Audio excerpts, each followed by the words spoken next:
The exchange of minerals in the human body operates distinctly from that of water and electrolytes.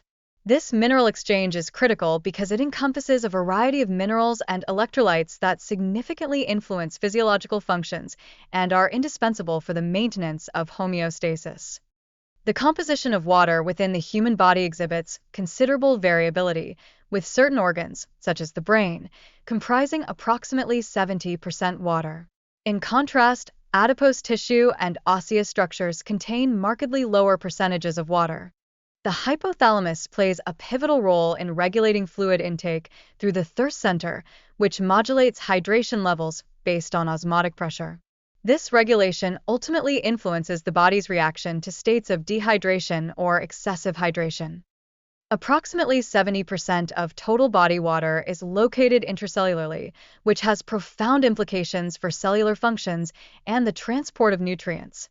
Notably, this intracellular water is predominantly immobile, being tightly bound to proteins.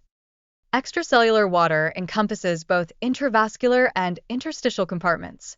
The intravascular fluid, in particular, plays a vital role in regulating blood volume and pressure, especially during conditions of hydration or dehydration.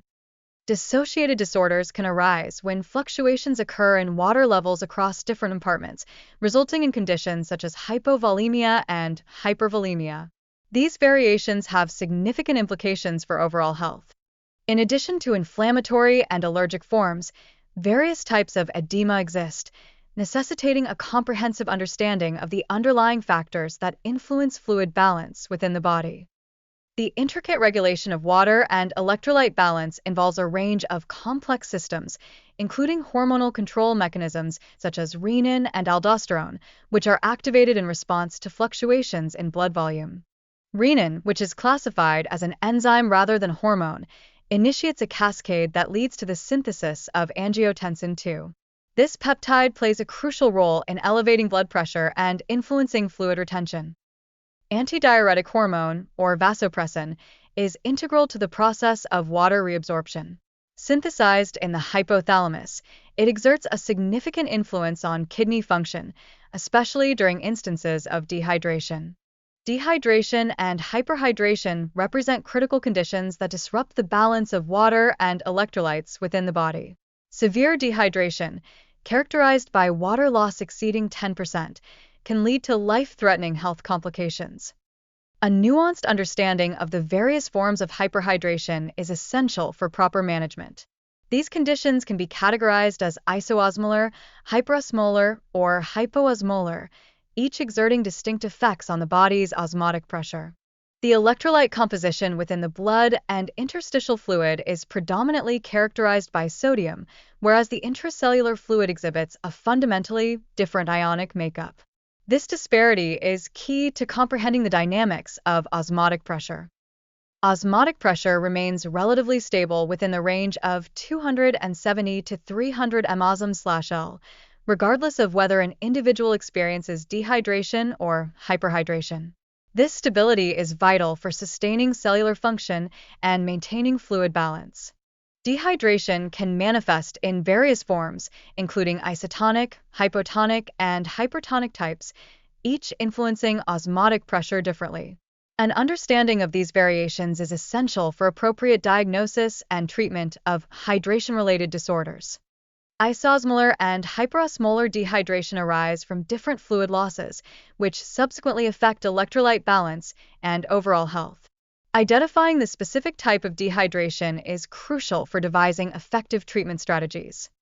The clinical signs of dehydration are significant and include dry skin and mucous membranes, particularly pronounced in patients with untreated diabetes. These indicators serve as vital markers of the severity of fluid loss. The repercussions of dehydration on blood volume and pressure can lead to severe complications, such as oliguria and azotemia, adversely affecting kidney function and metabolic processes. Continuous monitoring of these changes is essential for effective patient management. Hyperosmolar dehydration can result in a reduction of red blood cell volume, consequently impairing oxygen transport within the bloodstream. If left unaddressed, this condition can precipitate serious health complications. Body temperature fluctuations are notable during different states of dehydration. For instance, hyperosmolar conditions can lead to increased body temperature, while hypoosmolar states may result in a decrease, making this a critical parameter for diagnosing the type of dehydration present. Hypoosmolar dehydration is characterized by the body's inability to retain adequate water due to low osmotic pressure. This condition may trigger symptoms such as nausea and vomiting, further complicating the dehydration scenario. Diverse forms of dehydration exist, with hypoosmolar and hyperosmolar types each necessitating distinct treatment modalities that involve specific types of fluids.